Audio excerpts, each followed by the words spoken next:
പറയട്ടെ, നമ്മളെ ഈ മതിൽമുക്കിന്റെ അവിടെ നിന്ന് ഒരു ഓട കൊണ്ടുവന്ന് ഈ നമ്മളെ ഈ വട്ടക്കാലിനവിടെ കൊണ്ട് കൊടുത്തിട്ടുണ്ട്.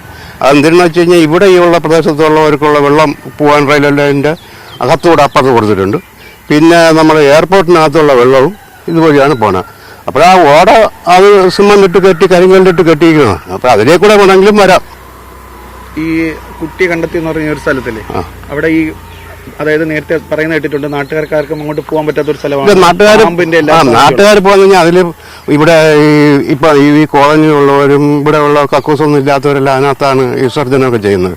പിന്നെ അതുപോലെ അതിനകത്ത് പാമ്പിന്റെ ശല്യവും എല്ലാം ഉള്ളതാണ്. അതിനകത്ത് ആരും ഇവിടെ നാട്ടുകാരൊന്നും ഇറങ്ങാറില്ല. ഇന്നലെ ഈ കുട്ടിയെ കാണാതെ സമയത്തിൽ തിരച്ചിൽ നടത്തിയ നാട്ടുകാരുടെ സംഘത്തിൽ ചേട്ടനുണ്ടായിരുന്നു. അപ്പോൾ നിങ്ങൾ ഇവിടെയൊക്കെ തിരച്ചിൽ നടത്തിയപ്പോൾ ഇവിടെ ഈ ഏരിയ മൊത്തം ഈ കാട് ഈ സൈഡെല്ലാം കംപ്ലീറ്റ് നോക്കുകയും മതിൽമുക്കിൽ ഇന്നലെ രാവിലെ അവിടെ എത്തുകയും ഈ ഇവിടുന്ന് ഏകദേശം നമ്മൾ ആ അപ്പുറത്ത് നമ്മൾ CCTV ക്യാമറ ഇരിക്കുന്ന വീടിൻ്റെ ആ സൈഡ് ഭാഗങ്ങളിൽ പോയി നോക്കുകയും എല്ലാം ചെയ്തു.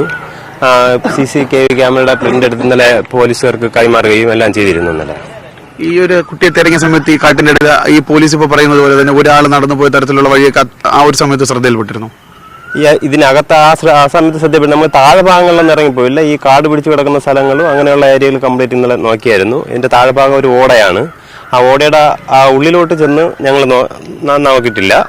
ബാക്കി കാടുകളും കാര്യങ്ങളൊക്കെ നമ്മൾ സൈഡ് എല്ലാം കംപ്ലീറ്റ് നോക്കിയായിരുന്നു ഇന്നലെ.